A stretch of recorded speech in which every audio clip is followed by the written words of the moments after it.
Irmãos, é sempre prazeroso vir trazer uma palavra para você dentro deste lugar.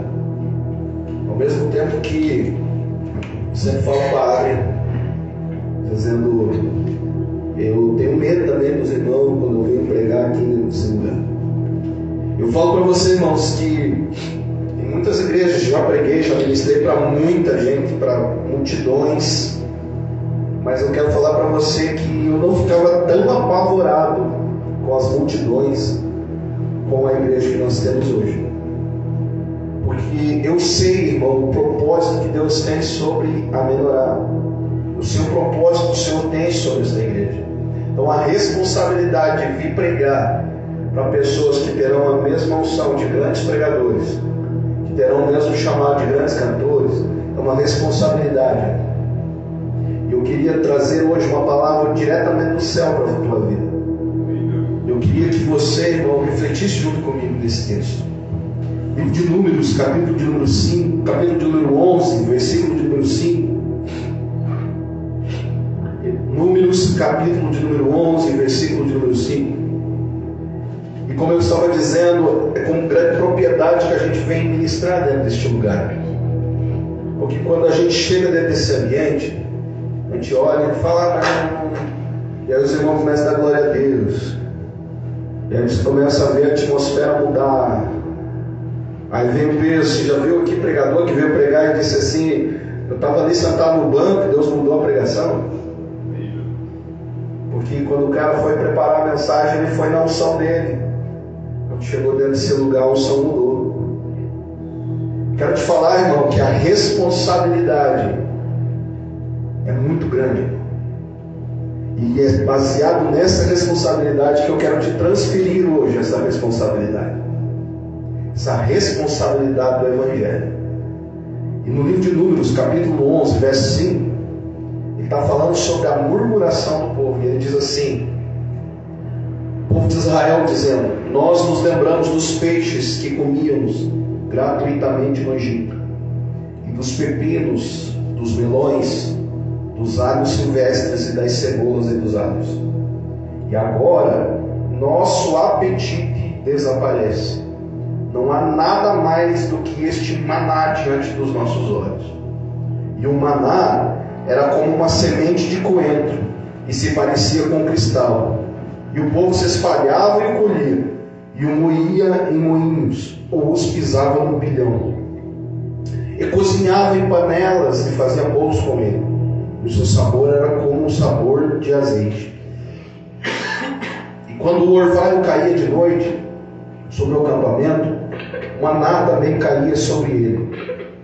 E Moisés ouviu o povo chorar por suas famílias, cada um à porta da sua tenda, e a ira do Senhor se inflamou grandemente. E isso afligiu Moisés. E Moisés disse ao Senhor, por que fizeste mal ao teu servo? E por que não te agradei, pois puseste carga de todo esse povo sobre mim? Porventura concebia eu esse povo? Porventura eu gerei esse povo para que dissesse, leva no teu colo, como a ama leva a criança que mama, para a terra que prometeste a seus pais como juramento?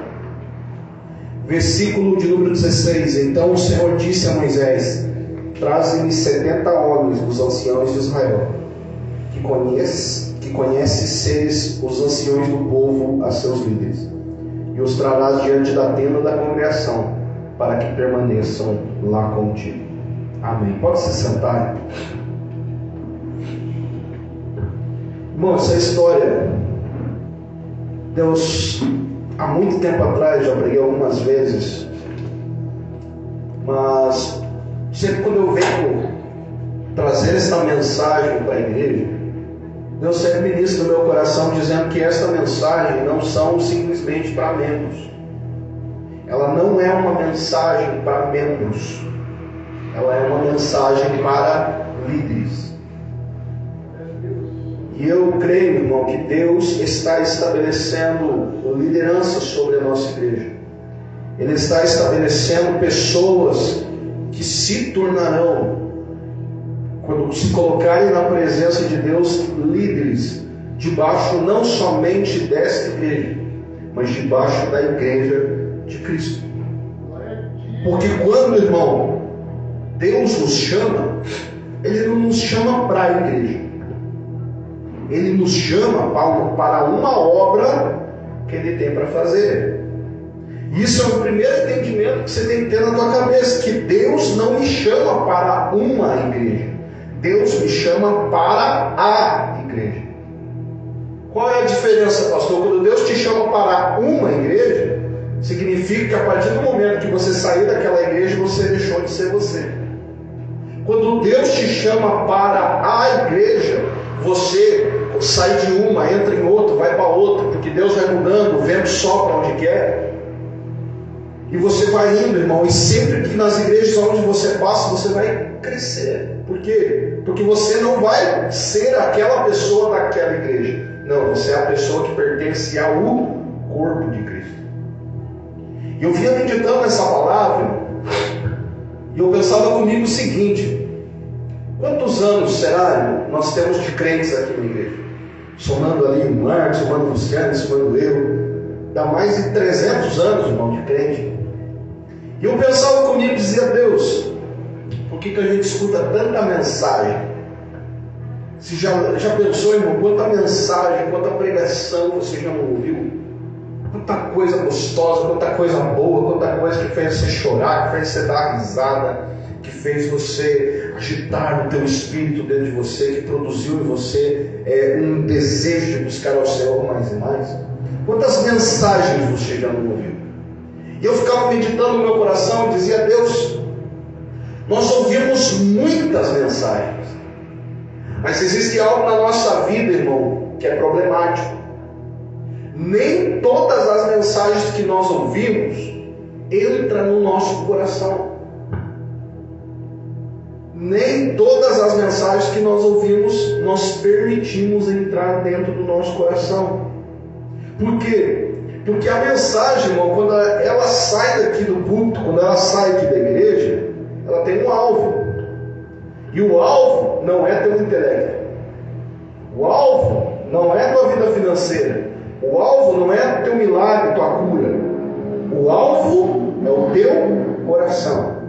A palavra de Deus diz que o semeador saiu a semear. E cada vez que a semente era semeada num tipo de coração, num tipo de terreno, esta semente ou deixava de produzir, ou era sufocada, ou vinham os animais e roubavam ela.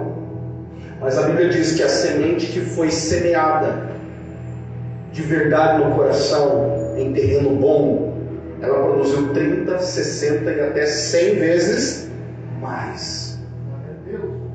O que Jesus está falando naquela parábola é exatamente isso. Quantas pregações a gente já não ouviu? Quantas coisas a gente já não viu de cima dos púlpitos? Quantas coisas a gente já não ouviu, de vários pregadores, vários homens de Deus grandes demais, Quantos cantores você já não ouviu pregar? Quantas pessoas você já não ouviu ministrar a palavra, canções extraordinárias? Mas muitas vezes, irmão, esta palavra que você ouviu, ela não gerou no teu coração frutos. Por que ela não gerou frutos?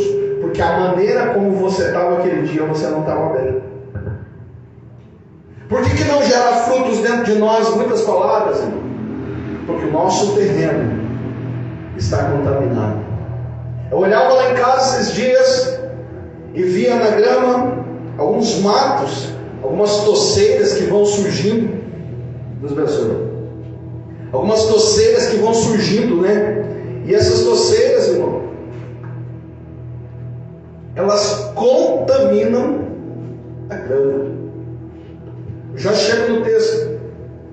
E a palavra de Deus diz, irmãos, que essas toceiras, essas coisas, elas podem não permitir a palavra frutificar no teu coração. Então você pode vir na igreja, irmão. Você pode ser frequentador de igreja, você pode ser pastor até de uma igreja, pode ser diácono, pode ser o que for. Mas se a palavra que sair de cima do púlpito, ela não encontrar um terreno bom no teu coração, ela não vai gerar fruto. Você já viu algumas pessoas que elas dizem assim: eu não tenho mais vontade de ir na igreja. Perdi aquela... Vai lá, é sempre o mesmo culto. Vai lá, é sempre a mesma palavra. O que está acontecendo? Meu irmão, o cara está pregando a palavra de Deus. O cara está ministrando a palavra do Senhor. Mas o que acontece com aquele irmão que diz assim: não perdi a vontade? É a situação. O que está acontecendo no terreno dele? Ele está semeando coisas que não é do Senhor. Ele almeja coisas que não é de Deus. E eu não estou falando de pecado. Eu estou falando que ele está tentando avançar o processo. Ele está tentando, irmão, ir além daquele processo que Deus chamou ele. Deus falou para ele assim: qual é o processo? O processo é lento, irmão. O processo, ele não pode ser rápido demais, ele tem que ser lento. Por que ele tem que ser lento? Porque existem muitas áreas da nossa vida que precisarão ser tocadas. Existem áreas emocionais, existem áreas familiares, existem áreas financeiras, que precisarão ser tocadas a cada palavra que for sendo liberada sobre você. Então eu entrei na igreja, e o meu coração está cheio de coisa ruim. E Provérbios capítulo 4, verso 23, a Bíblia diz: guarda sobretudo o teu coração, porque é dali que procedem as fontes da vida. Quando nós olhamos uma nascente de água, a nascente de água pode ser contaminada? Não. A nascente de água é pura. A nascente de água você pode beber direto dela.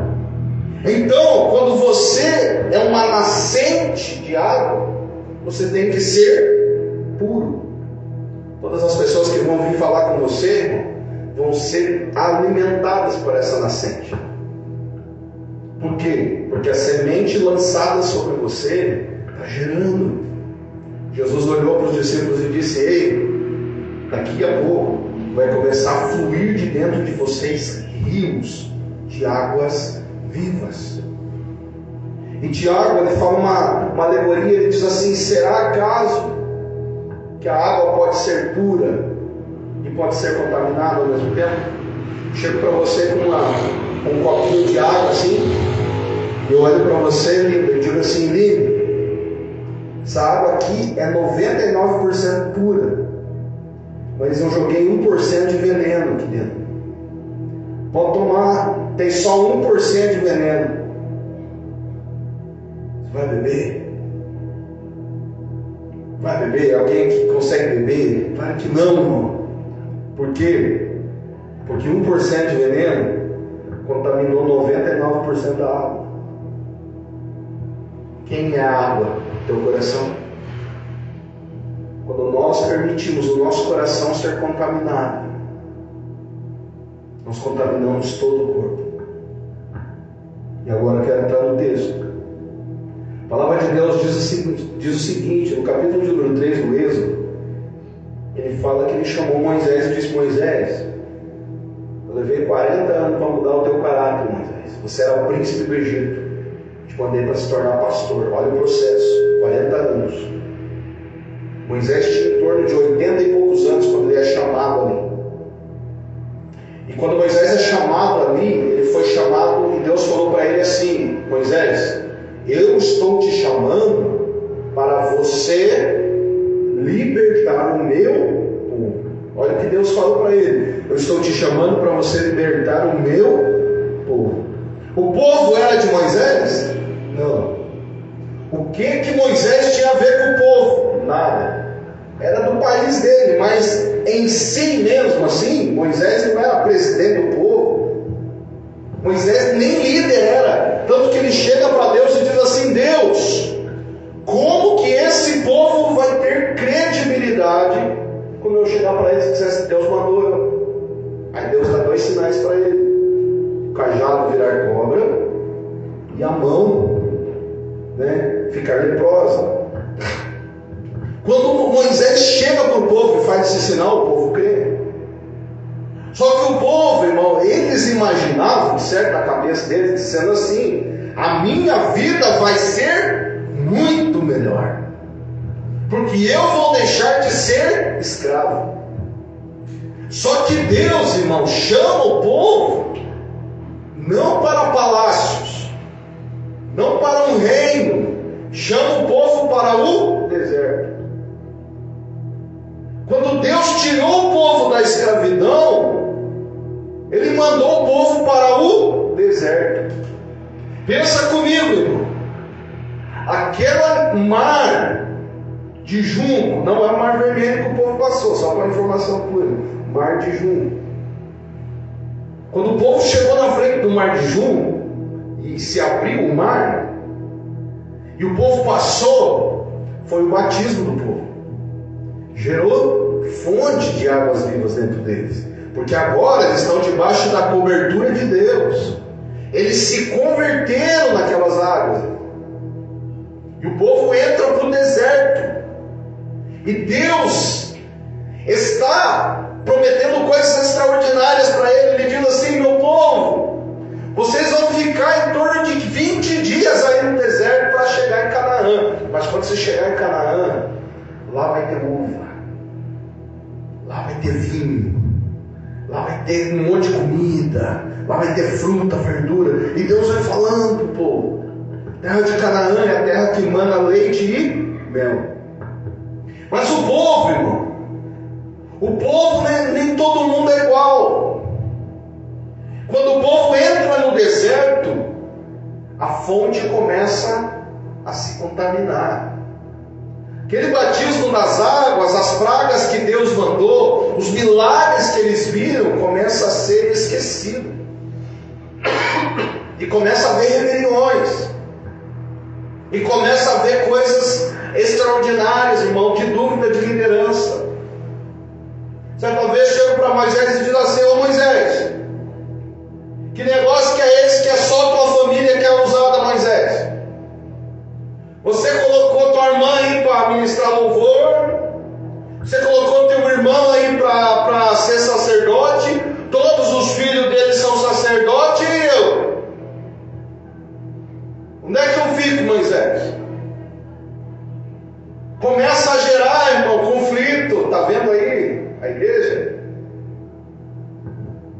Porque foi batizada a água, mas tinha muita coisa contaminada aqui dentro, que não foi processada. E cada vez, irmão, que tinha uma situação ali na igreja, sabe o que eles faziam? Eram 8 milhões, entre 6 e 8 milhões de pessoas. Cada picuinha que eles tinham, eles iam para quem? Para o Moisés. Moisés, resolve a situação, Moisés. Moisés já estava lá, o que aconteceu? Roubaram tantas ovelhas, você vai ter que restituir e tal, e estabelecia as mitzvot. Só que quando o povo, irmão, começou a duvidar da liderança, sabe o que eles estavam querendo fazer? A síndrome de Lúcifer, a rebelião. Eu não aceito esse tal visão. Está entendendo a sistemática da liderança? O cara passou na água, mas a água não passou nele. Ele passou através da cruz, mas a cruz não entrou nele. Por quê? Porque ele não aceita muita coisa que é ministrada na igreja. O pastor pregou isso, mas é que o jeito que eu penso é diferente. Sabe qual que é o problema da igreja, irmão? É que eles acham que os pastores, eles pregam palavras de Freud, eles pregam palavras do Agostinho, de filósofo. Só que o pastor, irmão, ele está pregando Bíblia. Ele está citando textos, mostrando para vocês, dizendo assim: olha, irmão, a dimensão disso que eu estou falando está aqui.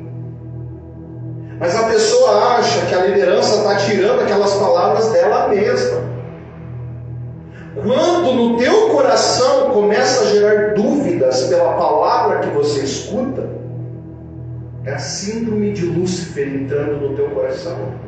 A palavra de Deus diz, em Ezequiel capítulo 28, e subiu iniquidade em ti. Subiu aonde? Aonde que sobe a iniquidade? Você já percebeu uma coisa? Quando você fica irado, quando você fica com ódio, quando você fica com raiva, aonde que esquenta? No rosto. Mas aonde que vem aquele fogo que sobe daqui do peito? Quando Deus fala para Satanás ali em Ezequiel 28, dizendo subiu iniquidade em ti, Ele está falando exatamente da síndrome que acontece dentro da igreja. Sobe do coração, porque no coração se duvida, para a mente projetar, para a boca pronunciar. São 3 processos. O coração sente, a mente maquina, a mente elabora e a boca fala. As mãos agem. Sabe o que aconteceu com o povo? O povo começou a dizer para Moisés, dizendo assim: olha, irmão, o que é esse texto? A Bíblia está dizendo, irmão, coloca um fundo para mim, Oceanos, do Wilson. Quando Moisés está ali, irmão, quando Moisés está ali, olha o que o povo reclama para Moisés. Ele diz assim: nós temos saudade do Egito. Eu tenho saudade da pinga que eu bebi. Eu tenho saudade da cerveja. Eu tenho saudade da mulherada. Eu tenho saudade de tocar nas músicas mundanas. Eu tenho saudade das baladas. Eu tenho saudade do pecado, irmão. É isso que o povo está dizendo. Eu era feliz lá quando eu era escravo. Mas agora, Moisés, você me mostrou esse Jesus. Sabe o que a Bíblia está dizendo? Olha o que eles dizem. E agora, versículo 6, e agora nosso apetite desaparece. O desejo da pessoa acabou, vontade de vir na igreja acabou. E aí olha o que eles dizem: não há nada mais do que este maná diante dos nossos olhos. Aí Jesus nos interpreta lá no capítulo 5 de João e diz assim: eu sou o maná vivo que desceu do céu. Sabe o que a pessoa está dizendo quando ela entra dentro desse fluxo?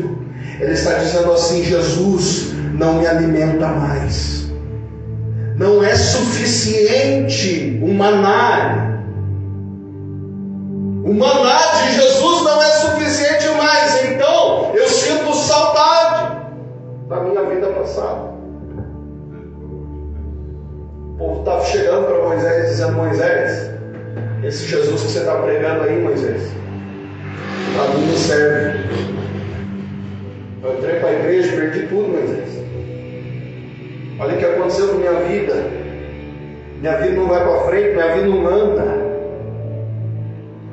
Moisés, eu sinto saudade de lá, porque lá eu tinha um monte de coisa, Moisés. Mas agora Jesus não é suficiente, Moisés. Eu chego na igreja, é 3 louvor, é o Kevin orar, é o pastor vir pregar. E é isso, daí a gente volta para casa e acabou. Que graça que tem isso, Moisés? O maná não é mais suficiente, irmão. Sabe por quê? Porque contaminou a fonte. Quando a fonte é contaminada, o maná não pode alimentar a fonte, irmão. A fonte tem que ser limpa de novo. Sabe o que o líder sofre? O líder sofre exatamente isso. O que você vai sofrer dentro do teu ministério é isso. É lidar com pessoas contaminadas. É lidar e trabalhar com pessoas que querem o mundo, irmão. Elas podem ser de Jesus, elas podem ser o maior pregador do mundo, mas quando você vai conversar com ela, não tem saudade, irmão, quando ela não tinha isso. Ela olha para você muitas vezes e diz assim: dá vontade de fechar tudo isso aqui e ir embora. Dá vontade de abandonar tudo essas ovelhas e ir embora. Dá vontade de abandonar o ministério, abandonar tudo. Por quê? Porque não é suficiente mais. Perdeu a visão, irmão. Sabe o que ela está olhando? Ela está olhando a igreja. Ela deixou de olhar para o céu. Ela está olhando a bateria, ela está olhando o violão, ela está olhando o ministério de louvor. Ela parou de olhar para quem ela está cantando. Ela parou de olhar a igreja como o corpo de Cristo. Ela está olhando as pessoas. Ela vai dizendo para as pessoas: essas pessoas não têm mais jeito. A liderança, liderança, irmão, quando ela começa a ter esta personalidade, ela perde muita gente. Por quê? Porque nós paramos de olhar para o reino e nós começamos a olhar as pessoas no individual. E nós não sabemos lidar com essa situação, porque como pastor que eu vou conduzir aquele que quer o mundo para Jesus? Como que eu vou gerar nessa pessoa, irmão, o prazer de novo, a vontade de novo? E aqui existe um princípio, irmão, muito forte. Se o maná não é suficiente, Deus pergunta para eles: então o que vocês querem? Nós queremos um churrasco, Deus. Presta atenção no princípio bíblico. A única pessoa que recebe churrasco na Bíblia é Deus. É proibido em Israel até hoje, irmão, fazer churrasco. Porque a única pessoa que recebe uma carne assada no fogo é Deus. O povo está querendo tomar a glória dele. Sabe o que é isso? É um povo que quer, irmão, ir além daquilo que ele foi chamado. Jesus te chamou para uma obra e não para duas. Quando Deus te chama e diz assim: meu irmão, está na hora de você servir, você tem que servir. Está na hora de você ser pastor, está na hora de você ser pastor. Irmão, está na hora de você ouvir, você tem que ouvir. Aí Deus fala: agora está na hora de você falar, aí você fala. Por quê, irmão? A vida é feita de processos. A palavra de Deus diz que para você chegar no teu propósito, em Eclesiastes, no capítulo 3, a Bíblia diz: para você chegar no teu propósito, para tudo tem um tempo determinado, para que se cumpra o propósito do céu sobre a tua vida. Se eu quiser acelerar este processo, vai dar ruim. Por quê? Porque eu não tenho estrutura, irmão. Eu não tenho estrutura para conduzir uma célula. Eu não tenho emocional para sentar com uma irmã e ouvir quando ela foi estuprada. Eu não tenho estrutura para falar com um traficante de droga. Eu não tenho estrutura para ouvir ele falar das pessoas que ele viu morrer na frente dele. Eu não tenho estrutura, irmão. Uma vez se deparamos com um cara que cumpriu 35 anos de cadeia, lá em Curitiba, é o Grande Tamandaré. Ele matou 32 pessoas, irmão. E aquele homem tinha uma dor no coração dele, que quando você sentava a falar com ele, ele só falava disso. De como que ele degolou as pessoas, de como que ele arrancou os olhos das pessoas. E aí você, como pastor, você tem que estar ali. Mas quando você não tem estrutura, não tem estômago, então não vai, irmão. Aí você chega na casa de alguém para visitar, a pessoa faz lá um cafezinho para você. Quem aqui já fez muita visita, quando sabe disso? Tem casa que se chega, irmão, tem tudo. Tem bolo, tem carne, tem um monte de coisa assim. Mas tem casa que se chega, irmão, tem uma bolachinha salgada, tem um chazinho, tem um café. Se você não tem estrutura, irmão, para comer o que te derem, então não vá. Por quê? Porque você vai estar magoando aquela pessoa. O problema não é as pessoas que estão contaminadas. O problema aqui era Moisés, irmão. Moisés não sabia como cuidar daquele povo. Moisés não sabia como conduzir aquele povo. E eu falo para você o seguinte, irmão: muitos pastores que tiveram avivamentos dentro das suas igrejas, eles dizem assim: era um rio de gente chegando e não tinha quem cuidar, irmão. A gente ficou desesperado, porque as pessoas só vinham. E o que a gente faz com tanto de gente que está vindo? Como que a gente cuida desse tanto de gente que está vindo? Então o que Deus fala para nós? Estrutura a liderança. Porque através da liderança haverá um corpo de Cristo que terá estrutura para receber aqueles que virão.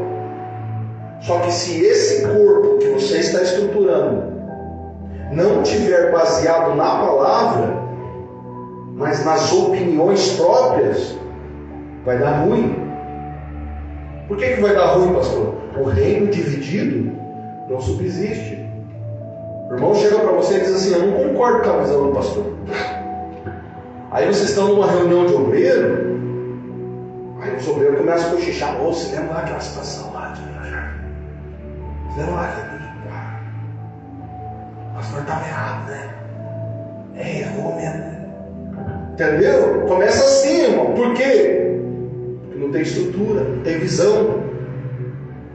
Quando Deus chega para Moisés, fala: ô Moisés, vamos resolver esse BO aí teu. Moisés olha para ele e diz assim: Deus, acaso eu edifiquei alguma igreja? Acaso eu comprei alguém para mim? Esse povo não é meu, esse povo é seu. Perdeu a visão. Perdeu a visão de corpo, irmão. O pastor da igreja perdeu a visão do corpo. Porque estava pesado demais. Quando está pesado demais, irmão, a gente perde a visão, a gente começa a ver só dor. Porque pesou. E quando pesa, a coisa fica difícil. E aí, o que acontece? Moisés talvez chegava ao Arão e dizia, olhava para o Arão e dizia: Arão também está aprendendo. E voltava para trás. Ia para Miriam e dizia: mas Miriam também está aprendendo. Com quem que eu vou falar dessas angústias? E aí ele chega para Deus, ele fala: Deus, eu estou com B.O. aí, Deus. O povo está reclamando. Aí Deus dá uma instrução para ele, irmão. Ele diz o seguinte: ei, traz-me 70 homens, os anciões de Israel, que conheces serem os anciões do povo e seus líderes, e traz diante da tenda da congregação para que permaneçam lá contigo. Sabe o que é a liderança da igreja? São esses 70. Jesus, em Mateus capítulo número 10, ele chama 70 e diz assim: o Espírito que está sobre mim, eu repouso sobre vocês. Vão, produzam frutos. E ele diz: ide pelo mundo, expulsai demônios, curai os enfermos, pregai o ano aceitável do Senhor. E os discípulos vão.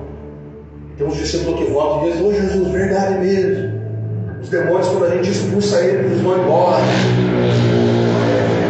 Quando a liderança, irmão, ela está junto com o líder, com o pastor que está com a visão, e ela adere a esta visão que o pastor está tendo, o fardo que estava sobre o pastor já não é mais sobre ele, mas é sobre os 70 também. Porque a missão não é só dele, a missão é da igreja. Jesus olha para os discípulos e diz o seguinte: ei, quando você, que é discípulo hoje, fazer as coisas que eu faço, que sou mestre, o discípulo virou mestre. Por quê? Porque o discípulo tem que fazer o que o mestre faz. Aí você pode dizer assim: mas como assim, pastor? Como que é esse negócio?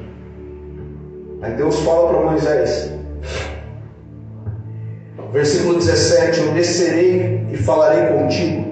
Olha o que ele diz, olha que palavra: e eu transferirei do Espírito que está sobre ti, e o colocarei sobre eles, e eles carregarão contigo o peso do povo, para que tu não os leve sozinho. Sabe quem é Moisés aqui, irmão?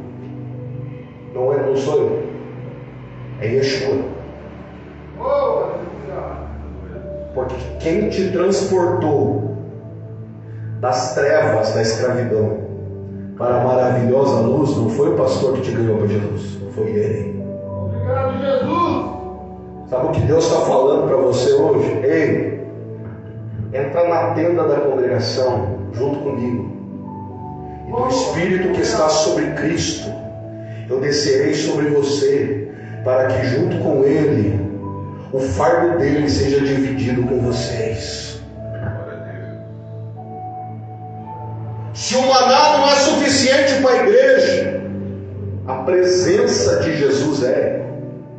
Obrigado, Jesus. Só que o processo Para chegar lá e ser um dos 70 é árduo. Olha o que Deus fala: eu quero os anciões. Só que quando Jesus foi chamar os discípulos, sabe quantos anos João tinha? Glória a Deus. João tinha entre 14 e 16 anos de idade. Aleluia. Os discípulos de Jesus eram todos jovens. E a palavra de Deus está dizendo aqui: ei, chame os anciões do povo. E aqui dá uma bugada na minha cabeça. Porque não é os velhos que serão usados, mas é aqueles que tiverem com o coração limpo. Quando Jesus olha para Pedro e diz: ei Pedro, lança ali. E Pedro lança. Ele fala: conforme a tua palavra eu vou lançar. E aí eles descem do barco. Aí Pedro olha para ele e diz: ei Jesus, eu não sou digno. Eu não sou digno. O coração limpou, porque ele reconheceu quem ele era. Quando o Zaqueu entrou naquele lugar, Jesus está ali com ele e diz: ei Zaqueu, convém eu me alimentar na tua casa. Quando Zaqueu entra dentro da casa dele, Jesus olha todos os pobres ali. E Zaqueu olha para Jesus e fala assim: Jesus, se eu tenho defraudado alguém, eu restituirei 4 vezes mais. Aí Jesus olha para ele e diz: hoje entrou salvação na tua casa.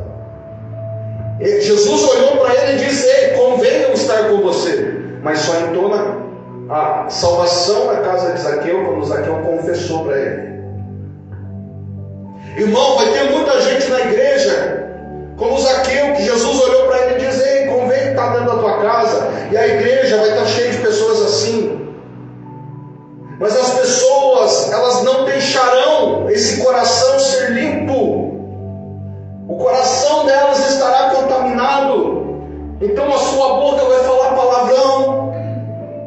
Então a sua mente vai maquinar o mal. O seu coração vai desejar somente o que ela quer, o que ele quer. Por quê? Porque o coração, ele está buscando na igreja algo para ele.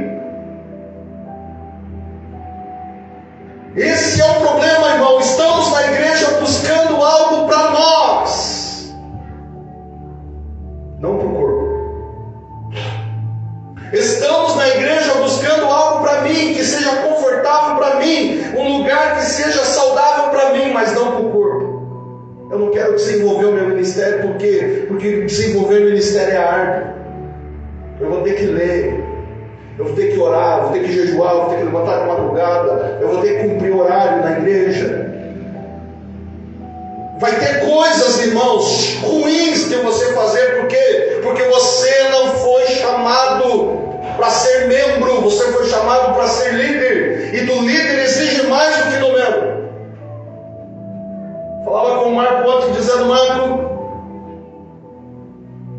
a pessoa que na nossa visão é a menor pessoa da igreja, é a pessoa que limpa a igreja, não é?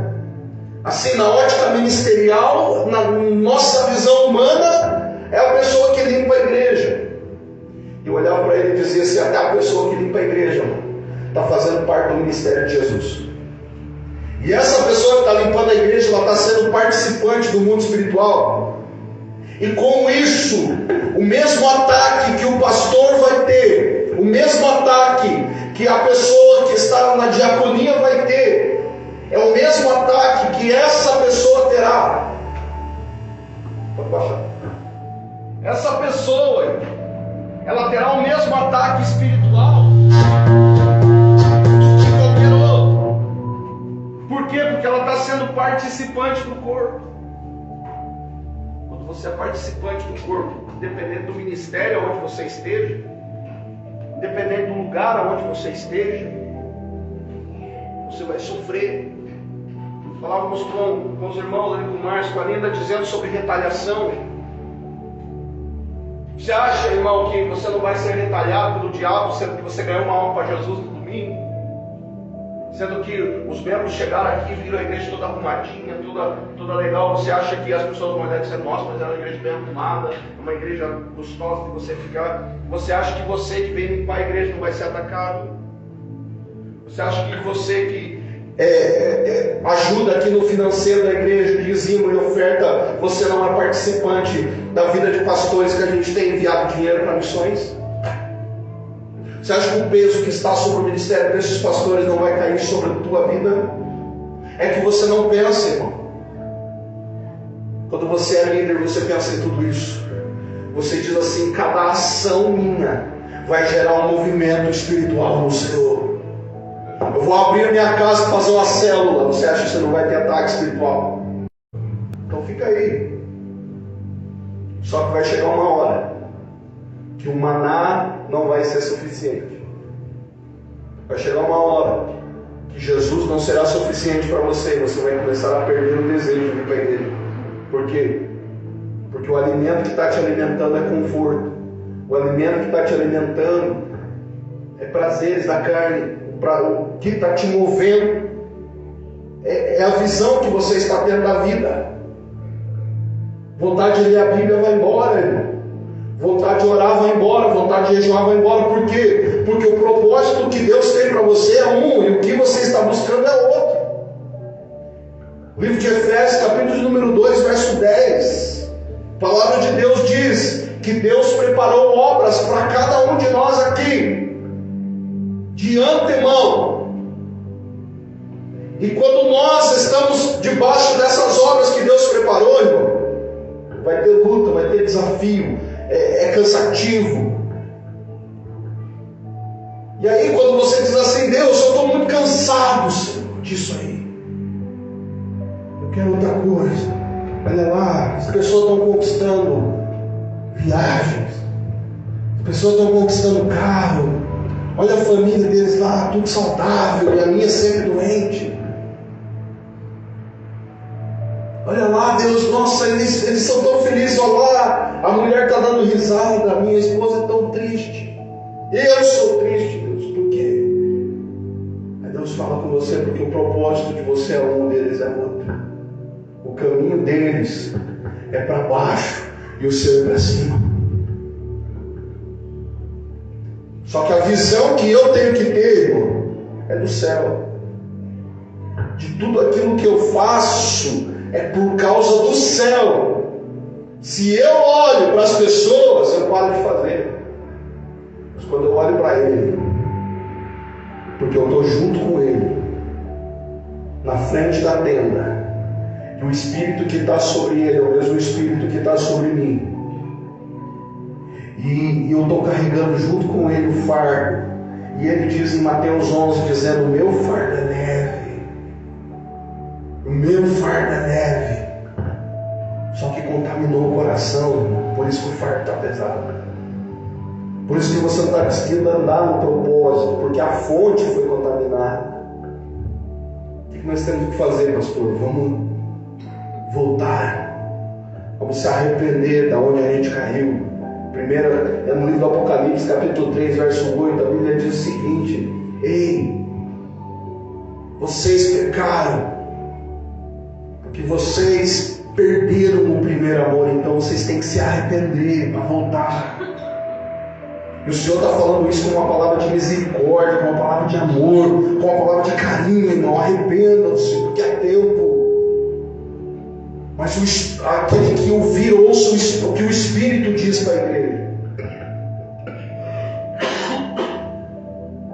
Então, quando Deus, irmão, nos estabelece diante de um propósito, existe uma palavra para nós, que está retida no céu. E essa palavra que está retida no céu, ela não vai descer enquanto você não estiver pronto. Sabe o que você tem na tua vida? São o que nós chamamos de parachotes, ou parachatos, são porções. Sabe o que é porção? Quando você pega uma porção de batata, que é uma parte. Quando você está orando, você começa no Evangelho, você já percebeu uma coisa? Que quando você começa no Evangelho, tudo que você ora acontece? E depois, passado um tempo, você começa a orar pelas mesmas coisas e as coisas começam a ficar mais difíceis, porque é o processo. O bebê, a Eloá está lá em casa, a gente tem que levar as coisas para ela. Ela chora, a gente vai lá, pega, vê o que é. Depois que cresce, ainda não, vem buscar. Aí cresce mais um pouquinho, começa a falar, mas o que é? Qual é o teu problema? Deus é assim. O processo no início é muito fácil. Você ora, acontece. Mas chega uma hora que você tem que ir buscar. Só que o problema está aí. A dificuldade de nós entendermos, a dificuldade de todos na igreja, eu não falo só dessa igreja, eu falo no geral. Como que eu busco esse Deus? Aí você começa a pegar versículos para a pessoa, começa a dizer assim, olha aqui, irmão, é assim. Tem que ruminar a escritura. Pastor, tem que ruminar. Daí você ensina a pessoa a fazer devocional, ela faz 2 dias e para. Mas é muito difícil aí, pastor. Não tem como, não tem tempo. 5 minutos do meu dia eu não tenho tempo, pastor. Aí você fala para a pessoa o texto de Provérbios dizendo assim, aquele que me busca de madrugada me achará. Você fala, irmão, quer encontrar Deus? Levante de madrugada lá. A pessoa diz, mas pastor, mas nesse frio. Aí você fala assim, Jesus disse o seguinte, irmão, que existem castas de demônios que só saem com jejum e oração. Irmão, Jesus disse que nós temos que jejuar. Quando o noivo for tomado, aí sim eles jejuarão. Jesus disse, nós temos que jejuar 2 vezes por semana. Meu Deus, tudo isso. Aí você começa, irmão, a ministrar coisas que ela deve fazer para buscar Deus. Mas o que acontece conosco? Essas coisas a gente sempre coloca um empecilho. E quando nós deixamos de fazer estas coisas, irmão, para buscar a Deus, o desejo do nosso coração de estar na casa de Deus vai embora. Vai se apagando. Vai reduzindo. Por quê? Porque o teu coração não vai sendo alimentado. Teu coração começa a desejar outras coisas, começa a desejar cebola, começa a desejar os pepinos da tua vida antiga. E quando você olha desta perspectiva, irmão, é verdade. Às vezes você escuta aquela música que toca lá no fundo e te leva lá nos anos 80, 90, e você diz, que saudade, Deus. Irmão, é a fonte que está contaminada, irmão. As pessoas às vezes eu chego e pergunto assim, ei, qual foi o melhor tempo da tua vida? Ela diz, é o tempo de infância. É o tempo que eu ia para a escola. Tá? Daí a pessoa olha para você e fala, nossa, mas eu não conhecia Jesus nessa época. Foi o melhor tempo da minha vida.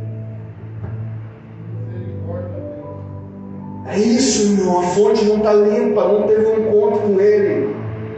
Cara, quando você tiver um encontro com o cara da tenda, o cara da tenda vai olhar nos teus olhos. O cara da tenda vai fazer as tuas pernas estremecerem. Porque o cara da tenda vai olhar para você e ele vai te ler das pontas aos pés. Você só vai poder olhar para ele e dizer, Jesus, eu não sou digno. Eu não sou digno de ser líder, eu não sou digno de ser pastor, eu não sou digno de ser nada, Jesus. Aí Jesus vai olhar para você agora, você está pronto. Porque quando você não é digno, eu sou digno em você. Quando essa palavra, irmão, vem para o encontro do nosso coração, a pergunta que eu tenho para te fazer é aonde você está? Você está no meio dos murmuradores? Você está no meio de um povo que está em silêncio, só ouvindo os murmuradores? Ou você está na porta da tenda, levando o fardo junto com ele, dizendo, estamos juntos, Jesus? Como o louvor que nós cantamos aqui, e eu não vou me cansar, Deus. Eu não vou me cansar, eu vou me desgastar. Isso aí, Senhor. Eu vou me desgastar em ler a Bíblia, Deus. Eu não gosto de ler a Bíblia, Deus, mas eu vou me desgastar porque eu sei que o Senhor está ali. Eu não gosto de escutar louvor, Deus, mas eu vou me desgastar porque eu sei que o Senhor está ali. Eu não gosto de jejuar, mas eu vou me desgastar no jejum. Eu não gosto de estar no meio de pessoas, mas eu vou me desgastar no meio delas. Eu não gosto de visitar, mas eu vou ir, porque eu estou na porta da tenda. E quando você está na tenda, irmão, aquela presença que flui sobre você. Quando você chega em lugares, você não precisa falar nada, você só fica ali, e aquela presença flui, só flui. Ela só flui. Existe um choro na presença. Existem palavras na presença. Existem canções na presença que começam a ser ministradas na tua vida. Porque Ele está olhando para você. E ali a dor vai embora. Ali os problemas financeiros vão embora. Porque você é totalmente dependente dele. Você diz: Jesus, o Senhor me provê na vida financeira. Se o Senhor me curar, morrer, acontecer o que for, glória ao Senhor. Aí o problema vai embora, irmão. Porque você deixou de ser alimentado por aquela coisa: Deus, eu busco o Senhor por causa das coisas. Não, Deus, eu busco o Senhor porque eu quero levar o fardo do Senhor. Mesma unção que repousa sobre o teu ministério, Jesus, eu quero que repouse sobre o meu. Quando eu tocar no enfermo, eu quero que ele seja curado. E quando eu liberar uma palavra profética, eu quero que aquela pessoa se derrame na tua presença, porque eu quero o fardo, Deus. Eu não quero me inibir do fardo, eu quero a responsabilidade. Eu quero a responsabilidade da liderança sobre a minha vida. Se o Senhor me chamou para ser pastor, eu vou ser pastor. Se o Senhor me chamou para ser profeta, eu vou ser profeta. Se o Senhor me chamou para ser apóstolo, eu vou ser. Se o Senhor me chamou para ser mestre, eu vou ser. Se o Senhor me chamou para ser evangelista, eu vou ser. Mas não me deixe perder a tua presença. Aleluia! É a presença que basta.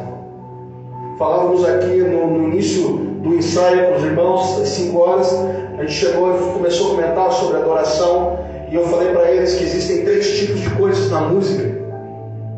Existe a música em si, que é a técnica, que é o que o mundo faz, que é o que a igreja faz, as notas, a harmonia, ritmo. Isso é música. Aí existe o louvor, que é o que nós fazemos aqui. Pegamos músicas de adoração a Ele, o louvor. Mas o louvor não tem nada a ver com a adoração. Nem a música, nem o louvor tem a ver com a adoração. Quando Deus diz em João capítulo 4, dizendo: eu estou buscando os adoradores, Ele não está dizendo que está buscando gente que tem voz bonita. Ele não está dizendo que está buscando pessoas, irmão, que tem um desejo de cantar, desejo de tocar. Não, Ele está dizendo que está buscando adoradores. Sabe o que é um adorador? A palavra adoração, ela vem de uma raiz que significa estar prostrado. Aí, irmão, eu fui pensar o seguinte: como assim, Deus, eu andar prostrado? Aí eu falei: Deus, diante das dívidas, diante das situações, Deus falou: não, diante da minha presença. Porque quando você anda prostrado na presença de Deus, irmão, você está coberto por Ele e nada te atinge. Vai vir situações e não vai te atingir porque você está coberto, porque você está prostrado. Mas como o pastor, que eu vou estar andando na rua e a pé e eu vou estar prostrado? É o coração. Jesus disse: aonde está o teu coração, ali está o teu tesouro. Se o teu coração está no Senhor, você está prostrado. Aleluia! Esta palavra, ela tem que mudar você. E a pergunta que eu tenho para você é essa: você aceita a responsabilidade que Jesus colocou sobre você? Não sobre a menor, mas sobre o corpo de Cristo. Eis-me aqui, Deus! Deus colocou uma responsabilidade sobre cada um. E essa responsabilidade, irmão, ela vem para edificar uma igreja, para estruturar uma igreja. Mas se eu não me posicionar aonde Deus quer que eu esteja, então eu vou trazer doenças para o corpo. Porque você vai começar a almejar coisas maiores do que você. Foi isso que Corá fez. Corá, Datã e Abirão. Moisés não é o líder. Nós temos que eleger um no meio nosso. isso que o povo de Israel fez com Saul. Vamos eleger um rei no nosso meio. Começaram a almejar os povos, começaram a eleger aqui. Igreja não é democracia. Igreja é teocracia. A visão é do céu. Quando nós queremos estruturar a igreja como empresa, não dá certo. Sabe por quê? Porque empresa é batida em meta. Aí Deus te dá uma visão dizendo assim: vai lá e aluga o templo. Aí você fala: com que recurso? Deus só falou para você: vai lá e aluga o templo. Ele não te responde mais. Aí a empresa você vai chegar para o Ministério Financeiro e dizer assim: tem recurso para nós alugar lá? Eles vão dizer: não tem, pastor. Mas Deus falou para nós ir lá. E aí você vai ficar entre a tua visão empresarial de caixa e a tua visão do céu de ir lá. E aí quando você chega lá e conversa com a pessoa diz: eu vou te alugar de graça, porque Deus já falou comigo que havia um valor assim, assim, sabe? Então a visão do céu não pode ser visão de empresa, irmão. 5S não é aplicado em igreja. A igreja é a visão de Deus. E a visão de Deus para a tua vida é essa: se posicione na tenda para levar o fardo junto comigo. E o posicionamento que você terá é você. Vai vir pessoas contaminadas, vai vir pessoa que vai reclamar da tua palavra, vai vir pessoa que vai reclamar da vida, e você vai ser o filtro. Eu digo o seguinte, irmão: pastor de igreja ele tem que ter o seguinte pensamento: eu estou aqui para carregar os outros. Se eu não estiver aqui para carregar pessoas, então eu não sou pastor. Eu estou aqui para carregar a tua murmuração, eu estou aqui para carregar, te ajudar na situação. Eu estou aqui para te ajudar, eu estou aqui para te atrapalhar. Se eu estiver te atrapalhando, me avisa. Mas eu estou aqui para te ajudar. Só que esse ajudar gera peso. Então você, como líder, você tem que pensar o seguinte: eu tenho que estar lá para ajudar. Se for para atrapalhar, eu não vou. Se for para lançar uma palavra de maldição, não lance. Jesus veio para salvar. Então, se você, como líder, não tem estrutura para suportar emoções, não vá. Para suportar reclamações, não vá. Se você, como pessoa, você é desequilibrado, não vá. Por quê? Porque você vai se quebrar. Espera o processo terminar, aí Deus vai falar: vai, pô. Porque senão você vai arrancar a orelha do mal. Porque senão você vai mandar fogo do céu sobre a cidade. Porque senão a baleia vai te engolir. E vai dar ruim para você, irmão. Por quê? Porque não tem estrutura, mas Deus está forjando o caráter. Eu queria terminar usando uma palavra que eu ouvi esses dias no livro de Malaquias, capítulo 3. A palavra de Deus, ela vai trazer uma palavra tão forte para nós, irmão. Ele diz no verso 2: mas quem poderá suportar o dia da sua vinda? E quem permanecerá quando ele aparecer? Porque como um fogo purificador ele é, e como um sabão dos lavandeiros.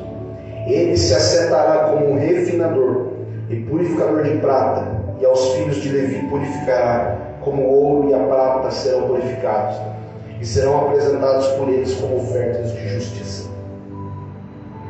A palavra de Deus fala que Deus, quando ele voltar, ele vai ser como o homem que purifica o ouro e a prata.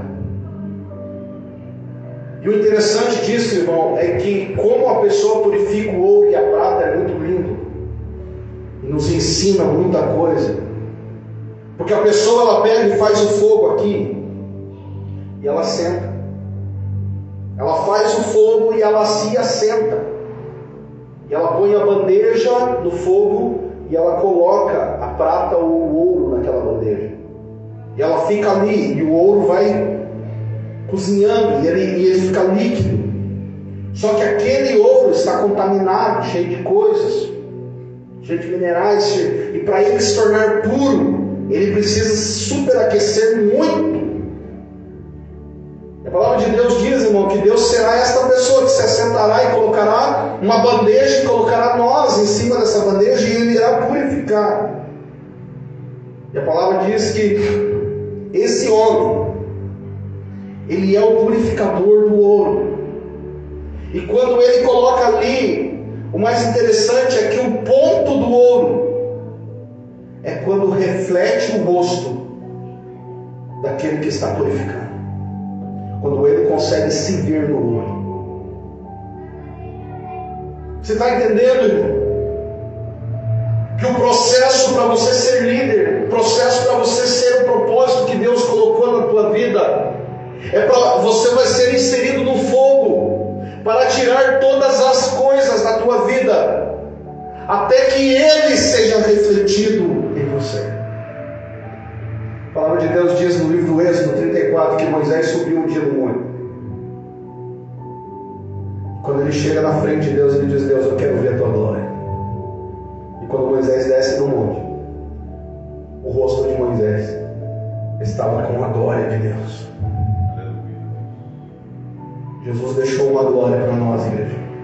Glória de Deus. E a palavra diz no livro de Atos que quando Estevão está pregando, a palavra dele era tão forte que Estevão era só um diácono, ele nem apóstolo era. Glória a Deus. Aleluia. A palavra que ele estava liberando era tão forte que a Bíblia diz que o rosto dele começou a resplandecer como um anjo. E as pessoas não tinham como olhar para ele por causa da glória que estava sobre ele. Porque o rosto dele começou a ser refletido nele. O cara estava na porta da tenda. E ele era só um diácono. O que eu quero falar para você é que o propósito que Deus tem para a tua vida é que independente se você vai limpar a igreja, independente se você vai cuidar do som, se você vai tocar algum instrumento, se você vai ser um pregador, se você vai ser líder de célula, se você vai, sei lá, fazer qualquer coisa, mas que quando você estiver fazendo essa coisa que Deus reservou para você, o rosto dele reflita. As pessoas vão chegar para você, você vai estar limpando e a glória de Deus vai invadir a casa. Porque o rosto está resplandecendo. A pessoa vai dizer, mas por que tanta alegria? Você vai dizer, porque o rosto está igual dele. Eu estou pregando, mas o rosto está igual dele. Eu estou tocando, mas o rosto está igual dele. Por isso que eu falo para os irmãos, nunca foi só tocar. Nunca foi só pregar. Desejo no meu coração ver o céu por dentro. Independente de onde a gente esteja, independente da quantidade que estejamos, queremos ver o céu por dentro. Qual é o propósito que Deus tem para você? Qual é a chamada que Deus tem? Que Deus tem feito como um vulcão dentro do teu coração, e que quando a gente fala dele, o teu coração queima. Quando a gente fala dele, irmão, o teu coração ele agita, teus olhos brilham, vem lágrimas nos olhos porque você está falando dele. Aí você começa a lembrar do teu período de oração. Aí você começa a lembrar, irmão, de quanto Deus já te usou. Só que a chama foi embora, o amor foi embora. Tem que voltar de novo. Eu queria que você curvasse a tua cabeça, você fechasse os teus olhos aí onde você está. Tudo bem? Que você está seguro? Eu queria que você refletisse nesta palavra. Que você permitisse essa palavra entrar no teu coração. Para que Deus te chamou para a igreja? Qual o propósito que Deus tem para você? Jesus está aqui dentro deste lugar nesta noite.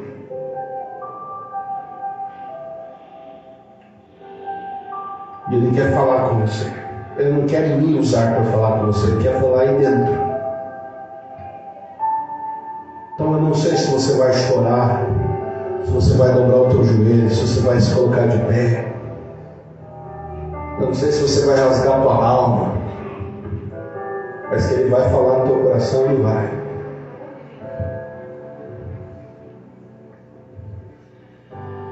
Me faz queimar mais. Espírito Santo, fala no coração de cada um. Fala no coração dele enquanto o Senhor o ama. Flui, Espírito Santo.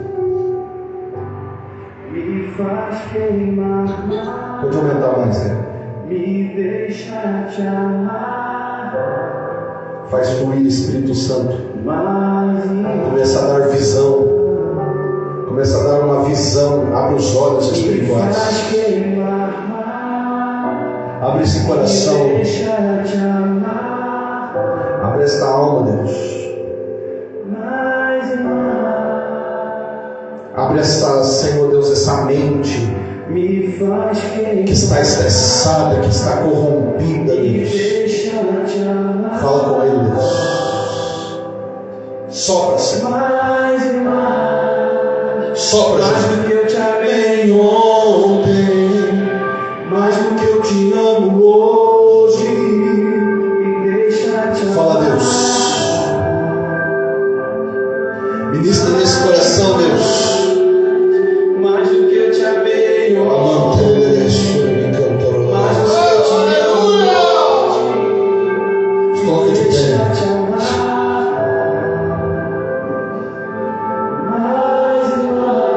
Deixa Deus fluir isso. Mais do que eu te amei ontem, mais do que eu te amo hoje, me deixa te amar. Fala, Jesus. Fala com os teus filhos. Ministra no coração deles a tua vontade, o teu querer.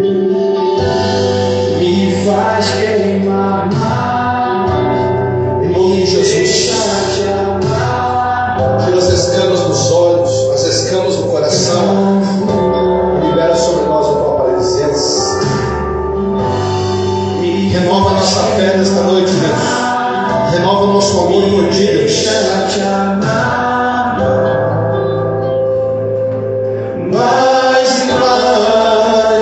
Mais do que eu te amei ontem. Derrama do teu amor, Jesus, sobre todo o pecado. Deixa te amar. Derrama do teu amor sobre todo o brilhão, Senhor, que nos segura. Em nome de Jesus. Mais do que eu te amei ontem, mais do que eu te amo hoje, me deixa te amar. Em nome de Jesus, Pai. Quebra todas as obras de Satanás, Senhor. Em nome de Jesus, nos enche de Deus. Nos enche do teu amor, Deus. Nos enche da tua presença, Deus.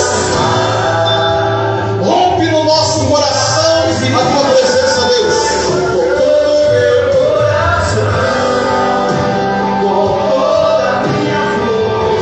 Faz, Deus, faz de novo, Deus. Restaura o primeiro amor, Senhor. Abra a visão do ministério, Deus.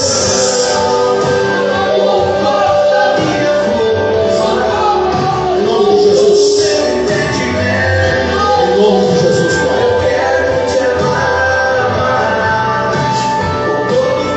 Em nome de Jesus.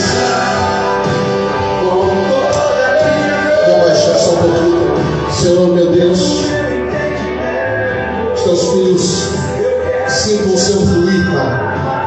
Que este fluir permaneça. Permaneça no dia, Senhor, no dia a dia, no momento da oração. Que o propósito do Senhor que estava apagado, Deus, seja acendido. Que a chamada, a visão, Deus, que estava obscura, que não estava clara, Deus, que em nome de Jesus o Senhor traga propósito, o Senhor traga direcionamento,